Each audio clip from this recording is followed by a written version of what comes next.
been a long time since I've done a thought buffet, and really with this one I feel like I'm going all psychotherapist on a lot of people. But the thought buffet is really meant to really challenge a lot of individuals with topics that are very real to all of us, things that we see every day. Sometimes some of us will see it a lot more than others, and sometimes we don't necessarily see it face to face. It's instead something that we notice on social media, social networking, or just things that we hear from a friend of a friend, but all things that affect us. Self-harm is something that has certainly escalated a whole lot within the past 15 years. There's also been a lot of jokes that have been centered around self-harm, especially because of the rise of musical trends such as emo and screamo, the rise of the emo trend, the hairstyles, the culture and everything that's surrounding it, and something that has also scaled upward along with depression amongst the youth. Self-harm, for those of you who are unaware, is the blatant act of harming yourself in some way, shape, or form physically. Now, this can be accomplished through many different means. However, one of the most popular ways of doing so is through cutting. Cutting meaning taking a blade and usually slicing either the wrist or the arm or the leg until you bleed. Strangely enough, if you're an individual that whenever you get extremely depressed, extremely downtrodden, or extremely angry, and you claw at your skin, leaving red marks, you are actually participating in self-harm as well.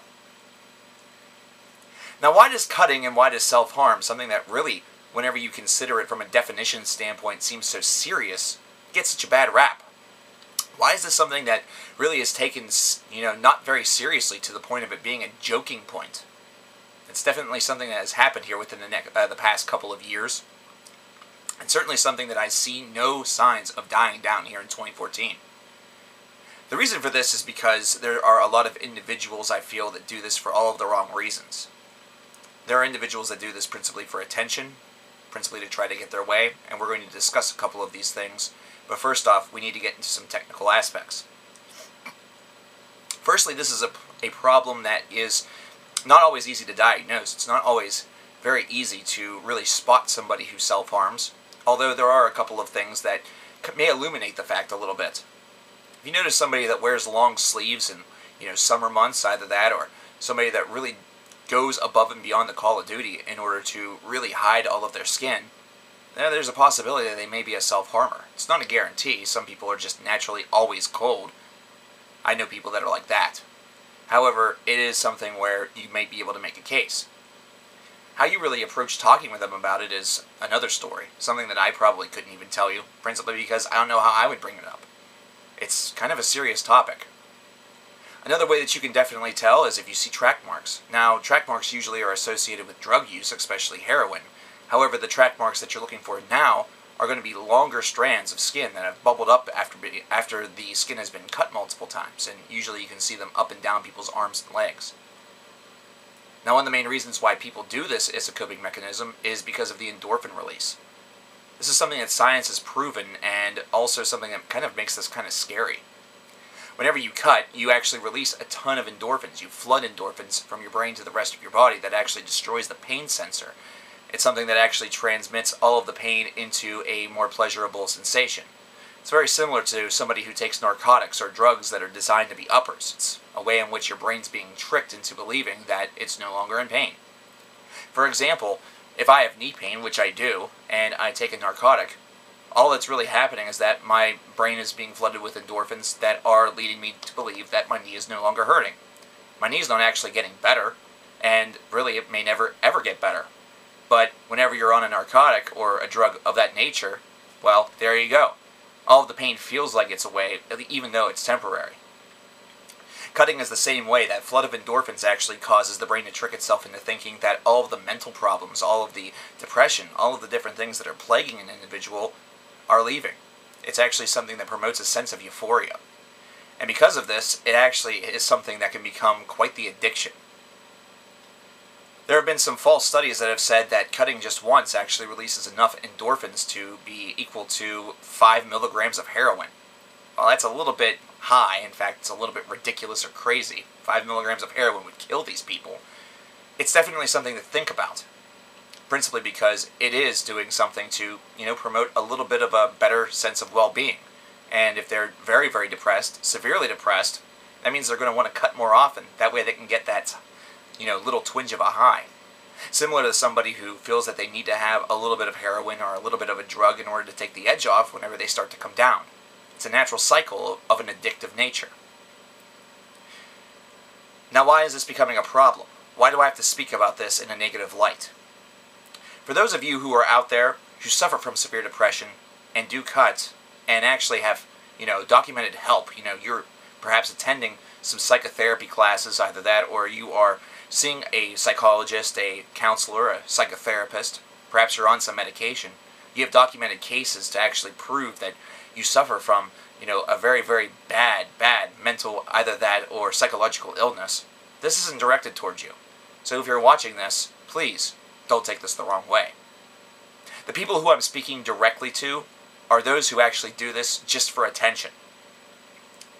One of the principal things that must be said about this is that most people who legitimately have this or suffer from this condition of cutting or self-harm in general do so in secret. They don't want this to be burdensome to other people, considering it's something that doesn't exactly, flatter the eyes. It's also not exactly something that gives you the best of feelings whenever you're on the outside looking in. Think about self-mutilation. Think about if you saw one of your best friends with, lines down their arms and they were bleeding. You wouldn't exactly look at them and say, "Oh, that's a nice fashion statement. Let's go to the bar." You'd freak out. You'd wonder what the fuck was wrong with them. You'd want to help them if you were actually a great friend. The individuals I'm speaking about do this principally for attention, and they make it very outright that they want this. They'll post about it on social media, they'll post about it on Twitter, Facebook, things of that variety. They'll even fake it. That's right. They'll fake it by drawing lines on their arms and splattering their arms with ketchup, either that or some other substance that kind of has the same dye or texture of blood. This is something where they'll use it in text messages or in conversations that they have with their significant other or parents or whatever it may be, on the phone or even in person, in order to try to manipulate what they can get, what they want. If this is something where perhaps they're young and just got dumped, either that or don't want to have somebody leave them or want something special, they may do that just to try to provoke the attention and provoke getting what they want. Listen, if you're an individual who is in a relationship and that person is claiming that they will cut themselves or have cut themselves to get you to stay, be strong and leave. Am I saying that you are essentially signing their death warrant? No, and if that is what happens, they've done that to themselves. By using cutting their wrists or doing whatever that is self-mutilating or self-harm against you, they're in a way trying to control you. They're trying to get in control of the situation. They feel that they've lost that, and they want to maintain that grip. They're also using you, trying to find a way in which you will stay. And knowing that you don't want them to harm themselves, you don't want them to be hurt, but instead they're using that against you. Going against your better judgment, you're going to be tempted to do everything in your power to make them happy, to prevent them from doing that. But it's at the sacrifice of your own mental health, your own personality, and your own psychological feeling. People who do this are really among one of the groups that I would consider to be the scum of the earth. If you do this, and you're viewing this video, and that last comment just pissed you off, it's because it's true. There's absolutely no reason why you should threaten to harm yourself just because you think it's going to be a great vouching point to help you get your way. It's in fact something that shouldn't have that effect, it principally and usually does, but just makes you look terrible in the end. Now imagine what happens if something were to happen with your boy or girlfriend. Let's say that they do something terrible and you want to leave them. And then you beforehand, pulled this shit and pulled this stunt. While you're out slandering their name about the fact that they cheated on you or decided that they were going to, talk with their mom and you thought that mom was, another girl, well, it's going to make you look pretty crazy. And then if he decides that he wants to spill the beans about you threatening to cut yourself or kill yourself, well, it's not going to help your reputation anymore either. Plus, this is also a huge slap in the face to the people who actually suffer from this condition on a daily basis. Those individuals that actually have psychological and emotional conditions, depression, different bipolar disorders, etc., etc. It's a big slap in the face to them because you're basically making a mockery of a condition that they deal with on a day-to-day basis. Believe me whenever I tell you this. This is not a cool, a vogue, or a fashionable thing to have. This is not something that you want, and that would be something that the people who suffer from these conditions would tell you also. They would tell you about the struggles that they deal with day in and day out. They would tell you about how fierce the depression is, either that or how quickly their mood can change, almost like a snap, just like that. I've been around people that have had snap personalities just like that, and it's not a pretty picture.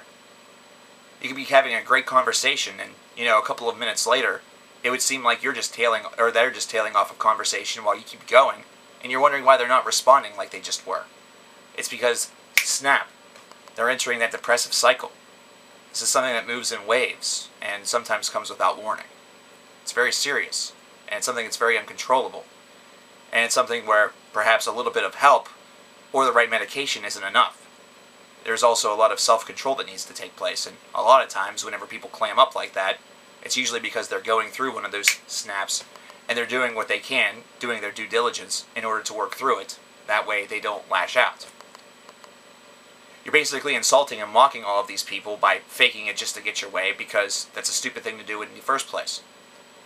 We're a very entitled society, and that's something that really needs to change. And those of you who cut in order to get your way, or cut because you didn't get what you want, you're right at the forefront. If you asked for the purple iPhone and you got the red one, so you decide that you're going to slice your wrists over it, you're a fucking moron. You're a dumbass. That's dumb. That's ridiculous. It's equal to the people that whenever that happens, they decide to take a video of them smashing those devices with a hammer and basically telling their parents to go fuck themselves. Personally, if I were you, I would never buy you anything ever again. There would be a bunch of holidays and birthdays that would, go by, and you wouldn't get shit. And you would feel like shit, and you would blame me for it, as your parent. But in reality, the only person you'd have to blame is yourself. These are harsh facts. These are things that Americans are not willing to do any longer.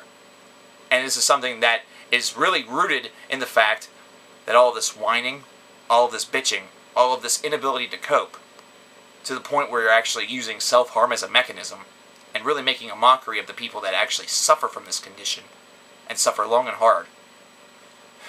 Man, it really just makes me wonder what the next generation is going to be like, or even if I want to be around in order to fucking see it.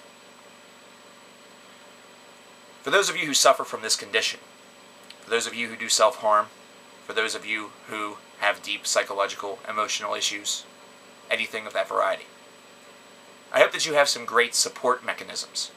I hope that you have great coping mechanics, and I hope you have great people in your life that are really helping you maybe see the brighter side of things a little bit, and are very supportive, even though they know that it's not always easy for you.